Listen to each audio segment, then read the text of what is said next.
जैसा कि पिछली क्लास में हम लोगों ने प्रकाश का अपवर्तन पढ़ा था, तो इस बार हम गोलीय लेंस के बारे में पढ़ेंगे। ठीक, गोलीय लेंस होता क्या है?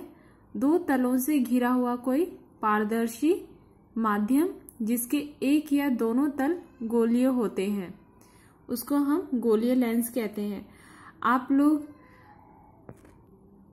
आप लोगों ने मैग्नीफाइंग ग्लास देखा होगा। आप लोग बचपन में खेलते होंगे कि वो मैग्नीफाइंग ग्लास क्या होता है कि जिससे अक्षर जो है बड़े बड़े दिखाई देते हैं, है ना। या आप लोगों ने वो भी देखा होगा कि कांच के एक टुकड़े से आप किस तरह से किसी कागज को आप जलाते हैं। ये सब शरारतें आप लोगों ने बचपन में की होंगी। ठीक है, तो यहाँ पर हम वही गोलीय लेंस के बारे में पढ़ते हैं। ये किस तरह के दो तरह के गोलीय लेंस होते हैं। पहला है उत्तल लेंस और दूसरा है अवतल लेंस। ये देखिए बेटा, ये आपका उत्तल लेंस है जो किनारों की अपेक्षा बीच में मोटा होता है। देखिए बीच में मोटा है ना, यहाँ पर मोटा है और किनारे किनारे ये पतला है। ठीक, और दूसरा है आपका अवतल लेंस। ये कैसा होता है? किनारों पर ये देखो, यहाँ पर ये मोटा है लेकिन ये बीच में पतला है। ठीक, अब देखिए जब प्रकाश की किरणें इस पर पड़ती हैं तब क्या होता है? ये इस तरह से प्रकाश की किरणों को इकट्ठा कर देता है। जिससे आप बचपन में जैसे लेंस लेकर कागज जलाते थे या कोई भी चीज जला देते थे, तो वो किस तरह का लेंस होता है? उत्तल लेंस। ठीक है, तो ये उत्तल लेंस को हम और कौन सा लेंस कहते हैं? अभिसारी लेंस भी हम इसको कहते हैं। अब देखिए ये अवतल लेंस है। जब प्रकाश की किरणें इसके ऊपर पड़ती है तो ये इस तरह से बाहर निकल के फैल जाती हैं। ठीक है, और यहाँ हम इसको पीछे की तरफ बढ़ा देते हैं। तो जिस बिंदु पर ये हमने इसको बढ़ाया है, ठीक है, इस बिंदु को हम फोकस कहेंगे। ठीक है, इसी तरह उत्तल लेंस में भी जहां पर प्रकाश की किरणें इकट्ठी हुई हैं उस बिंदु को हम फोकस कहेंगे। ठीक, अब उत्तल लेंस के किरण आरेख बनाने के नियम। जैसे हमने दर्पण में किरण आरेख बनाने के नियम किए थे, वैसे ही यहाँ पर भी हम नियम करेंगे। ठीक है, तो सबसे पहले आप देखिए कि यहाँ पर जो उत्तल लेंस का हम बात कर रहे हैं, ये आपके पास उत्तल लेंस है। बेटा इसमें दो फोकस होंगे, एक यहाँ F1 और एक यहाँ F2। फोकस यहाँ पर होगा और ये इसका केंद्र O यहाँ पर कहीं पर इसका 2F1 होगा। ठीक है, जैसे वहां पर F और P के बीच की दूरी F और C के बीच में की दूरी के बराबर होती थी, वैसे ही F1O बराबर रहेगा F1 2F1 के बराबर दूरी इनकी। ठीक है, इसी तरह ये F2 हो गया और ये यहाँ पर हो गया 2F2। ठीक, ये जैसे वहां पे वक्रता केंद्र होता था, वैसे यहाँ पर 2F1 और 2F2 हमने यहाँ नाम दे दिया है। ठीक है, तो यहाँ पर सबसे पहला है आपका, सबसे पहले वहां पर दर्पण में क्या होता था? जब कोई किरण जो मुख्य अक्ष के समांतर आती थी, वो समांतर आती थी, परावर्तित होकर दर्पण से परावर्तित होकर फोकस से जाती थी। ठीक है, तो यहाँ क्योंकि अपवर्तन है, तो यहाँ पर प्रकाश की किरण जब मुख्य अक्ष के, ये देखिए ये मुख्य अक्ष है आपका, इसके समांतर आएगी तो ये फोकस से, इससे जब निकलेगी तो ये फोकस से इस तरह से चली जाएगी, पास होते हुए चली जाएगी। आप इसमें भी देख सकते हैं, देखो बेटा ये किरण आरेख आई और इस तरह से ये फोकस से होते हुए निकल गए। इसी तरह आपका अवतल लेंस है। ये किरण आरेख, किरण जो है प्रकाश की किरण प्रिंसिपल एक्सिस के मुख्य अक्ष के समांतर आई। ठीक है, अब क्योंकि यहां से ये क्या हो जाएगी, अब सारी हो जाएगी, फैल जाएगी, ठीक है। लेकिन इसको हम पीछे की तरफ इस तरह बढ़ा देते हैं तो ये F1 फोकस से होकर गुजरेगी, ठीक है। नेक्स्ट है आपका कि मुख्य फोकस से गुजरने वाली प्रकाश की किरण। अगर मान लीजिए कोई प्रकाश की किरण मुख्य फोकस से होकर जा रही है, ये देखिए मुख्य फोकस से होकर जा रही है, जब ये उत्तल लेंस से गुजरेगी तब ये क्या होगी बेटा, मुख्य अक्ष के समांतर जाएगी। मुख्य अक्ष के समांतर ये जा रही है, ठीक। इसी तरह आपका ये देखिए अवतल लेंस में ये आपका मुख्य अक्ष के, हम मान लेते हैं कि मुख्य अक्ष से होते हुए जा रही है, ठीक है। ये जो आपकी डॉटेड लाइन है ये मानी हुई लाइन होती है, मतलब हम इसे मान रहे हैं, ठीक है। और ये इस तरह से ये मुख्य अक्ष के समांतर चली जाएगी। फिर है आपका लेंस के प्रकाशिक केंद्र से गुजरने वाली प्रकाश किरण। अब ये आपका जो O है वो आपकी प्रकाशिक केंद्र है, ठीक है।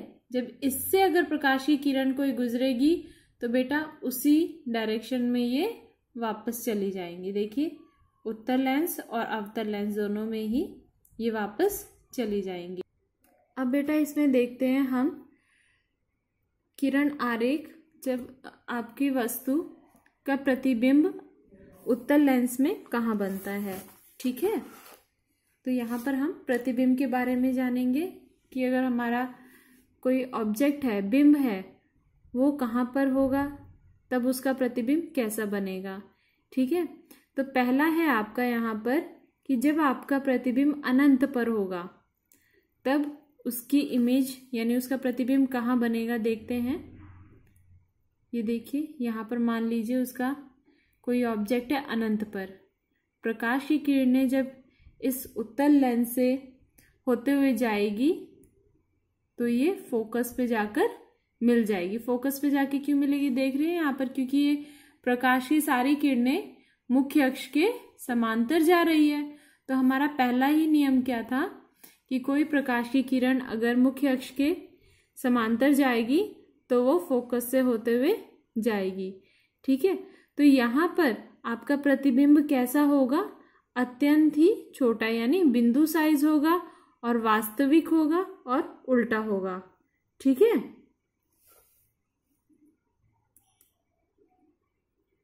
नेक्स्ट आपका देखिए जब ऑब्जेक्ट आपका यानी बिंब जो है कहाँ पर होगा, 2F1 से पीछे। ये देखिए यहाँ पर 2F1 के पीछे है, तब जब प्रकाश की किरणें यहाँ पर आएगी इस तरह से मुख्य अक्ष के समांतर। अब ये उत्तल लेंस है तो कहाँ से होकर जानी चाहिए इसको, F2 से, ये F2 से गई, ठीक। अब दूसरी प्रकाश की किरण हम ले जाते हैं प्रकाशिक केंद्र O से हम ले जाते हैं। अब क्योंकि प्रकाशिक केंद्र O से ये गई है तो इसी डायरेक्शन में ये वापस भी चली जाएगी, ठीक है।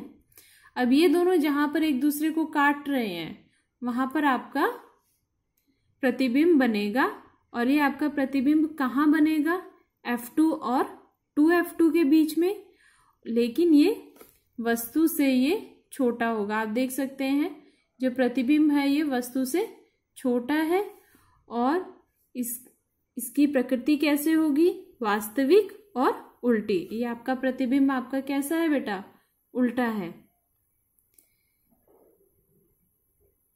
फिर है आपका जब ऑब्जेक्ट यानी वस्तु जो है आपकी वो 2F1 पर होगी, जब आपकी वस्तु 2F1 पर होगी तब आपका प्रतिबिंब कहाँ बनेगा, चलिए देखते हैं।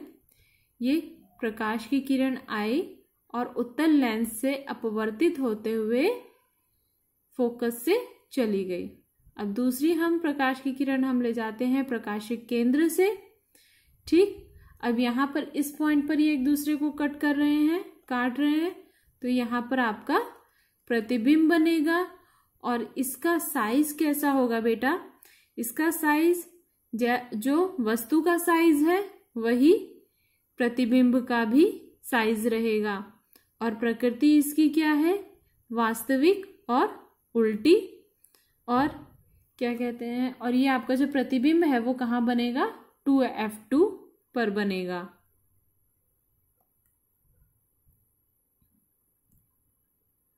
फिर चौथा है आपका, जब आपका ऑब्जेक्ट 2F1 और F1 के बीच में होगा तब आपकी इमेज कहाँ बनेगी? प्रतिबिंब कहाँ बनेगा? चलिए देखते हैं। एक प्रकाश की किरण हम ले लेते हैं जो मुख्य अक्ष के समांतर है और वो फोकस से होते हुए जाएगी, ठीक है। और दूसरी किरण आपकी प्रकाशीय केंद्र O से होते हुए जाएगी। तो देखिए ये यहाँ पर कट कर रहे हैं, इस पॉइंट पे कट कर रहे हैं बेटा। तो यहाँ पर आपका जो प्रतिबिंब है वो कहाँ बनेगा? 2F2 के बाद। यहाँ देखिए 2F2 यहाँ पर है, 2F2 के बाद बनेगा। और इसका साइज भी आप देख सकते हैं कि इसका साइज क्या है? प्रतिबिंब का साइज बिंब के साइज से बड़ा है, बहुत बड़ा है। और ये वास्तविक है और उल्टा है। नेक्स्ट है आपका, जब आपके ऑब्जेक्ट जो है F1 के ऊपर रखा हुआ है, मतलब आपकी वस्तु F1 के ऊपर है, तब आपका प्रतिबिंब कहाँ बनेगा? ये हमने प्रकाश की किरण ली जो मुख्य अक्ष के समांतर है और ये F2 से होते हुए गया, फोकस से होते हुए गया। और दूसरी प्रकाश की किरण प्रकाशीय केंद्र से गई और ये देखिए यहाँ पर जो आपका प्रतिबिंब बनेगा बेटा वो बहुत ही ज़्यादा बड़ा बनेगा। यहाँ पर देखिए कहीं ना कहीं जाके ये दोनों जो किरण है ये कहीं ना कहीं जाकर मिल जाएंगी। तो इसलिए यहाँ पर जो आपकी प्रतिबिंब बनेगा वो बहुत ही ज़्यादा बड़ा बनेगा, वास्तविक बनेगा और उल्टा बनेगा। नेक्स्ट है आपका, जब आपका ऑब्जेक्ट यानी वस्तु जो है F1 और O के बीच में कहीं पर होगी, ठीक है। तो ये हमारी प्रकाश की किरण हो गई जो मुख्य अक्ष के समांतर, और जब समांतर है तो उत्तल लेंस से होते हुए ये फोकस से गई। फिर दूसरी किरण आरेख हमारी O से गई। तो आप ये देख रहे हैं कि ये दोनों किरण बहुत ही अलग अलग दिशा में ये फैल रही हैं, ठीक है। तो हम क्या करते हैं, इसको हम पीछे की तरफ बढ़ा लेते हैं। ये देखो हमने पीछे की तरफ इसको बढ़ा दिया और ये एक दूसरे को जहाँ कट करेंगे, काटेंगे एक दूसरे को, वहां पर आपका क्या बनेगा? प्रतिबिंब बनेगा और ये भी वस्तु से बड़ा बनेगा, ठीक है। आपका ये वस्तु है, बिंब है, और ये आपका प्रतिबिंब है। तो आप देख रहे हैं कि यहाँ प्रतिबिंब आपका बड़ा है, ठीक है। लेकिन यहाँ पर इसका प्रकृति क्या होगी? आभासी होगी और सीधी रहेगी, ठीक है। देखो सीधी है ना, ऊपर की तरफ है।